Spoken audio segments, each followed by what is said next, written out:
Pag namatay ako, I already asked a person to take revenge against 3 individuals. So, my question now to the administration, is revenge from the grave a crime? So, but you already talked to a person. Yes. To do that. Yes. In the event that you get killed. Yes. Yes. So that much is clear. Yes. So I have to die first. They have to kill me first. They have to kill me first. So now they can't kill me anymore.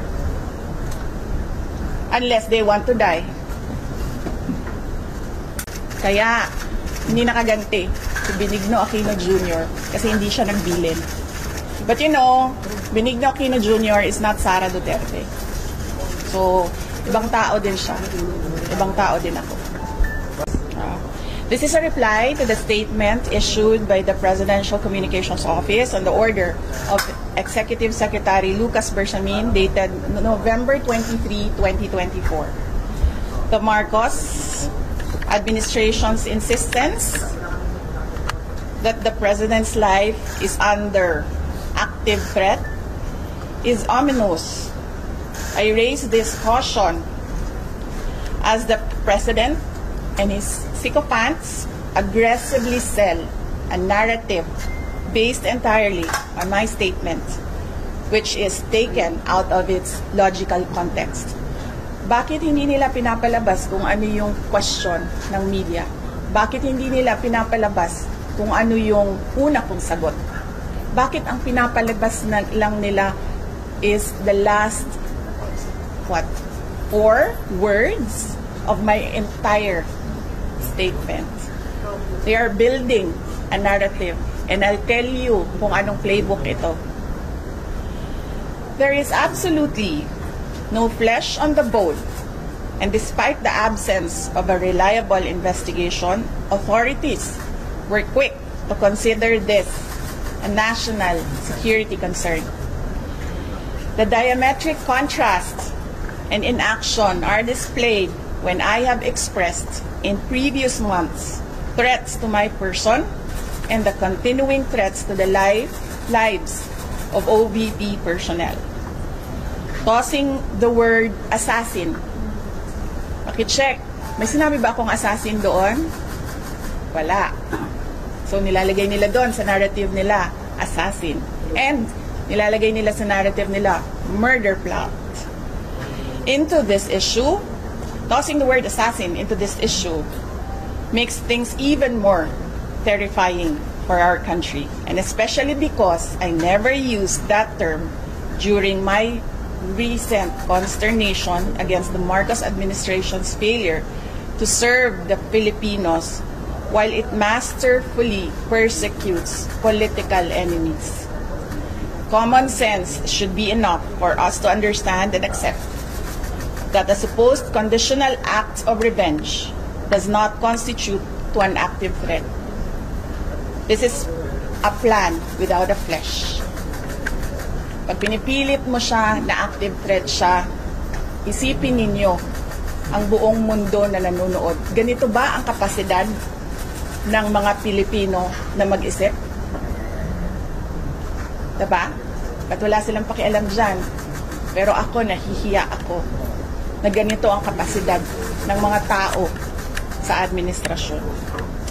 I am confident that an honest scrutiny would easily expose this narrative to be a farce, imagined, or nothing at all. So, may question kayo? You said you were taken out of context, and you also mentioned that they have a playbook. Yes. They're going by. Yes. So, can you explain to us that context? Set it straight. Yes. And also, explain to us that playbook that you're talking about. Okay, sige. So, the context is, what did I say? I was asked, do you know about the Roman... I'm sorry ha. I was asking for the transcription of all that I said. I did not get it before I came down.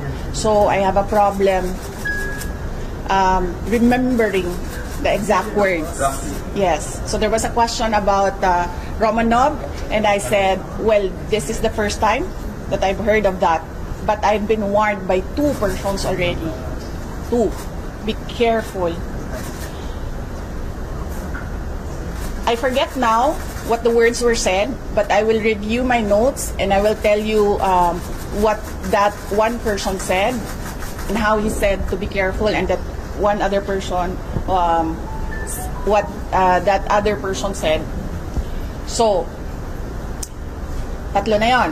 One person warned me, another person warned me, and then I was asked during a press briefing by a media person if I know of these plans, if you can say the word, if that is the correct word to use here, plans. So I answered, I was asked Romanov, and then I answered, I was told by 2 people, this is the first time I've heard of Romanov, so that is the 3rd already. And I said, don't worry about my security. If they kill me, if I die, kapag pinatay ako, or kapag namatay ako, in the context of don't worry about my security. So this means pinatay ka. Diba? Kasi hindi ka naman mamamatay by heart attack in relation to your security. Diba? So, pag namatay ako, I already asked a person to take revenge against 2-3 individuals. So, my question now to the administration, is revenge from the grave a crime? So, but you already talked to a person. Yes. To do that. Yes. In the event that you get killed. Yes. Yes. So that much is clear. Yes. So I have to die first. They have to kill me first. They have to kill me first. So now they can't kill me anymore. Unless they want to die. And in the playbook that you were talking about? Yes, the playbook. The playbook. Remember, they are known for political persecution. They suppress and oppress opposition. And then somebody was assassinated on the airport tarmac. Diba? They oppress and suppress, and the people were getting angry, frustrated, and what did they do? They created a scenario that there is a national emergency. They set bombs to create a scenario that there is a national emergency, and then they assassinated their political enemy. So that's the playbook. We already saw that in history. So that is my proof. Yes. Ang hindi lang po nagawa ni Benigno Aquino Jr., kaya po hindi siya ano bang tawag yan? Revenge. Anong revenge? Nakaganti. Hindi siya nakaganti. Kasi hindi siya nagbilin. Diba? Kaya, hindi nakaganti si Benigno Aquino Jr. kasi hindi siya nagbilin. But you know, Benigno Aquino Jr. is not Sara Duterte. So, ibang tao din siya. Ibang tao din ako.